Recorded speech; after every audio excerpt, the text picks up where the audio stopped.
like it's, and like I love the growth talk things you were doing. Are you recording those and like putting them out? Growth track? Yeah, the growth track. Oh yeah, I'm not really putting them out. We haven't clipped them up yet, but we probably should, huh? Bro, you should for sure. Like I mean, because that's for me, it's easy content because we're still playing. We're battling Grant Cardone. We're not battling like anyone else. Right. You know, like you know what I'm saying. Like if true. we're gonna play like the content game, like we're going against Grant, right? Who's putting out like 6 a day. So we put out 6 a day into like the Reels algorithm. But like that's why we have so much content going on. Like we'll put out 4 podcasts this week alone. So this one, holy crap, a solo one with Michael Zuber, and then holy crap, man. So how long is that taken to clip up and all that? It's got to be taken. I have an entire like editing company.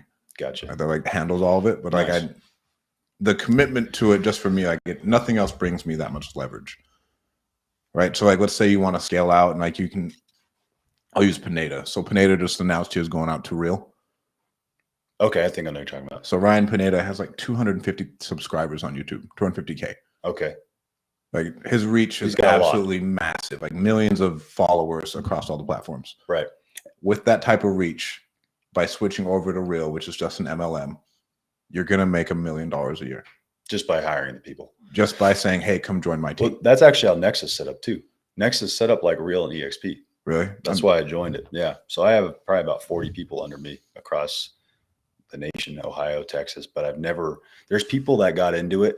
And at the same time I got into it, they were like, I'm going to go all in on recruiting. And I was like, I'm going to go all in on production. Now I'm doing production. I'm trying to scale this still. And they're just making like 150, 200K a month just off the recruiting, because the recruiting at Nexus beast. Like you make 10 basis points off every deal, no matter what, off every loan officer. There's no cap besides $3,000 a month. 10 basis points is $300-400 a deal. So imagine if you get 300 loan officers under you, you're making a lot of money quick, and it goes down 3 levels. So it's kind of network marketing company like that.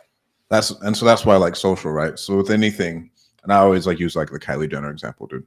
Right. So Kylie Jenner can say swipe up and buy my makeup, and she makes more money than most people have ever even thought about. Yeah, that's true. Yeah. Right. And so that's why she's a billionaire. Right. So then I think about that. Okay, well, what else can we do as far as our brand grows bigger? If I want to start another company, I don't have to go pay for any advertising, dude. Like think about The Rock. The Rock's like, I'm going to start tequila. People pay him for advertising. Right. And everyone's coming to him for like all these drink brands. He's like, no, I'm going to start my own. Instantly, the dude he's going to sell that thing for $1 billion plus. All because of. You think he's going to sell it?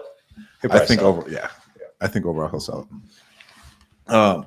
So what are you doing to keep your mindset good? Like keep your mindset right? I mean, because it takes a lot to working out, dude. Really? That's how I do it. Yeah. I mean, some people meditate, some people do whatever. I used to try all that stuff, dude. I used to wake up, do rain dances in the morning, you know, the whole thing. Oh yeah. I actually saw somebody, Alex Hermosi, you probably heard of him. Bro, he's the GOAT of all business. He's good, dude. I love his shit. And one thing that stood out to me is like, stop doing all that shit. Just wake up and get to work. And that kind of resonated with me. I was like, that's fucking true. Let me try that. So I did. Right. And it made a big difference, dude. Right. It made a big difference. I'll still work out in some mornings. I'd say like 4 days a week, I get up and just get straight to work and then work out in the afternoon. And then other days I'll get up and just go straight to work out and then do the other stuff later or do the work stuff. It's so much easier. Like, because what resonated for me is like, dude, you only have so much like good time and focus in your day. And you're gonna waste it doing a fucking rain dance. Like just wake up, start plowing into whatever bullshit you have to. Like, have you read that book, Eat That Frog? No, I'm guessing it is legitimately just saying do the hard shit first, and everything else will take care of itself. Well, and your brain is the most focused in the morning, right? So like you wake up in the morning and your brain is more lit up than at nighttime when you're all freaking tired and all that kind of stuff. So I noticed I get more done in the morning. I can get more done from like 4:30 to like 9 than I could from 9 to 12 or whatever it was with a half-ass. Are you a morning person? Because I know some dudes like can plow through stuff at night and like that. As soon as I come home, like I feel worthless. Like I can't get anything done in my house. Really? Are you just like I will keep myself here. Like yesterday, I left here at like 9 because I know as soon as I go home, go through those doors. Nothing. Like, it's a switch too because you got kids, right? So like all of that, like as soon as I leave, nothing else is getting done. And so you got little ones at home. Yeah. So that's important too. It's really important. Yeah, I'm kind of a morning person, but to be honest, I'm not going to be the guy that sits here and just like, oh, I can wake up at 3 o'clock every day or 4 o'clock every day. Some days I wake up at 5. Some days I wake up at fucking 7:30. Some days I wake up at 6.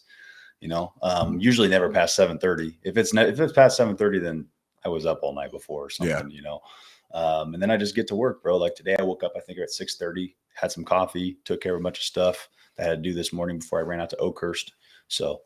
What does your day-to-day look like in scaling your company? Like, is it at this point, it should all be leadership, right? Or am I wrong? Yeah, it's pretty much leadership. One thing that I haven't fully delegated yet is the initial client call. So I will take the initial client call for maybe 5 to 10 minutes.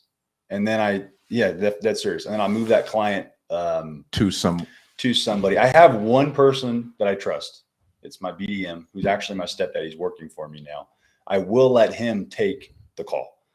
But that first initial touch with the client, I don't want to lose it. And that's something I need to delegate. I got to figure out somebody who can replace me.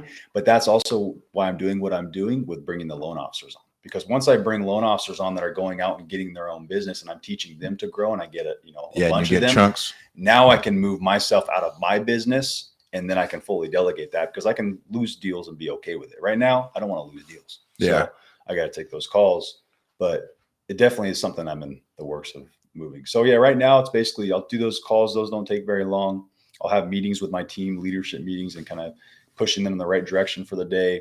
If there's like a really bad situation or a fire, I will probably jump in, figure out that, help that out, and just work on the business, bro. Like, what can I do to improve my business today? What can I do to facilitate a better system or a better process or more marketing? That's what my day looks like. No, all right. That call puzzles me. What the fuck are you saying on that call that is that important over that 5-minute span that you can't hire on someone and pay them $100,000 for? Yeah, it's just the 10-minute call of just the introduction to the client and just, introducing them to my team and just kind of talking with them and kind of the initial sale, basically. Okay. It's the initial close. Because if they call somebody who's not knowledgeable or they don't like on the phone, they're just going to go somewhere else. And how we have things set up is I make it very, I don't want to meet with people. I don't want my people meeting with people. We can do more with online applications and still providing that service. Exactly. So it's important for me to kind of lock that client in so that they have the trust that we're going to do a good job for them. And then they just do everything else online. Okay. And then from there, it's passed on to my team.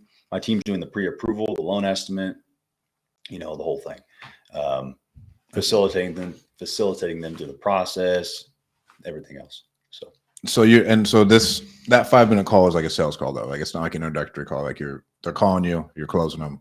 Yeah, I'm closing them on my team. Okay. Yeah. I feel it. Yeah. And do you have like an integrator or anything? Like you mean like somebody like trying to push in as far as ideas and stuff to the as far as like visionary and integrator, right? You generally the sales guy is the visionary, then you have someone who's a lot more administrative and technical. Yeah, I have Francesca. She's my operations manager. So she's definitely been growing and learning. She's becoming the integrator I need. Okay. But yeah, she does a lot of the integrating for my business now, hiring people, things like that, interviewing people. I tell her, hey, I think we should do this. She'll implement it in the business, things like that. So she kind of directs traffic basically. I feel that. Yeah.